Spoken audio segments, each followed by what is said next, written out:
Welcome GA Spoiler Fast channel. Plassy subscribe. This week, General Hospital dropped some major bombs on the viewers, the biggest being Nikolas' return.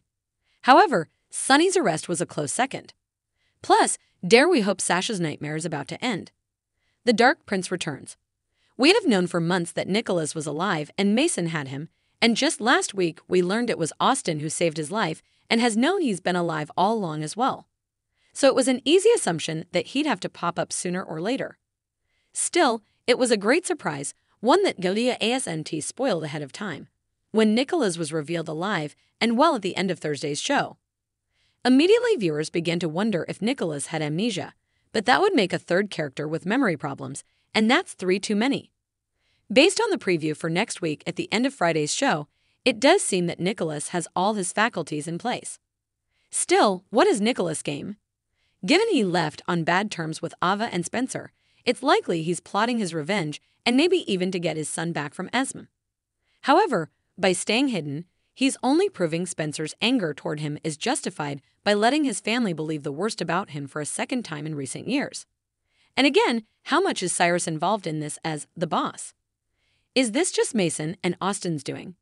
Because Cyrus helping to keep Laura from her son seems like something the new Cyrus wouldn't do to his sister. He seems desperate to impress. Needless to say, I can't wait until we get more answers, and I'm thrilled to see Adam Huss in the role as he really impressed me in the last few times he appeared. I know Marcus Coloma has his fans, as does Tyler Christopher, but for now, I don't see them stepping back in. The pikeman problem. Last week I had pondered that Cyrus' interest in pikemen could be to stop arms trafficking, seeing he's still claiming to be a soldier for the Lord. However, we seemingly finally got answers on Friday, and it looks like this has all been about taking Sonny down and punishing him for being wicked. I can't say I wasn't confused, especially since I thought, or assumed, the intel Sonny left for Betty to find was fake. If so, does that mean someone else ratted Sonny out? And again, what is in this for Cyrus? Is he just punishing the wicked, or is there more? His talk with the Pentonville warden made it clear she was expecting something from him. Was it this? Is he hoping for an early release? Saving Sasha. The temporary writers who have been brought in sure do seem to be putting several stories on the fast track, and thankfully it looks like Gladys' manipulation of Sasha is one of them. Even before Ferncliff and the drugging, which has been the worst to watch, Gladys taking advantage of her guardianship of Sasha to gamble was upsetting. The acting from Sophia Matson and Bonnie Burroughs has been top-notch, and I expect them both to earn Daytime Emmy nominations for this story next year. Burroughs has taken viewers on a roller coaster from initially finding Gladys to be an opportunistic pest, to her coming around and beginning to redeem herself, and then making us want to wring her neck. Now that she's gone to Nina for help, spilled most of the beans, but predictably laid the blame on Dr. Montague, we do seem to be edging closer to Sasha's rescue. Of course, Ms. Wu is now demanding her money from Gladys too, and Nina's only got one payment agreed upon by Nina.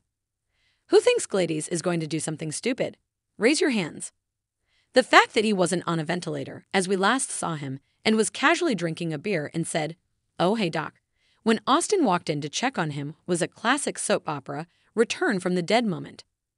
Cody's plan, meanwhile, is a big reality stretch, even for a soap.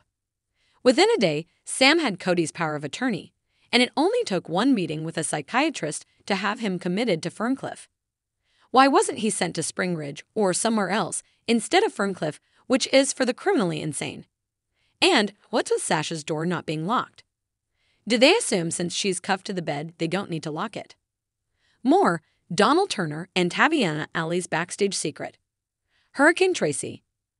Lucy, Maxie, and, well, maybe not Brooklyn were stunned to learn it was Tracy suing deception and laying claim to inventing the deceptor. Last week, I pondered if Tracy could be Martin's ex-wife and been the one to come up with the idea, but it's looking more and more like that person will turn out to be Cassie DePave's Blair Kramer. Tracy clearly was able to con the judge by providing him, through Jackson, with the stolen plans from Brooklyn. The question still remains. Why? What's in it for Tracy? Why did she attempt to settle for 75% of deception? Hopefully, we will not have to wait 6 weeks for the trial and further answers.